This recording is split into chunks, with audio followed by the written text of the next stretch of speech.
როგორც ჩანს, კოჩორა ესპანეთში ბრუნდება და როგორც ჩანს, მისი მომდევნო გუნდი ხეტაფე იქნება. მთელი ზაფხულია ამ გარიგების ალბათობაზე წერენ როგორც ესპანელები, ასევე პორტუგალიელები.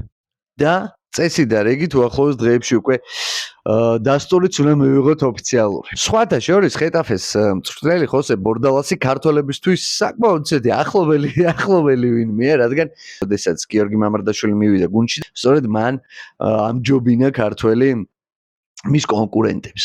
სტილისტიკურადაც ხეტაფე პრინციპში კოჩოროსთვის შესაფერისი გუნდია, რადგან ისეთი მებრძოლი ხასიათიანი ყოველთვის რომ აი ამის ხარჯზე რაღაცა გამარჯვების ჟინის და ბრძოლის უნარიანობის ხარჯზე რომ აღწევენ წარმატებას, ეგეთი გუნდია, ინტენსიური გუნდია, შრომა და სირბილი კი ვიცით რომ კოჩორას ნამდვილად არ ეზარება და არც ხასიათის ნაკლებობას უჩივის.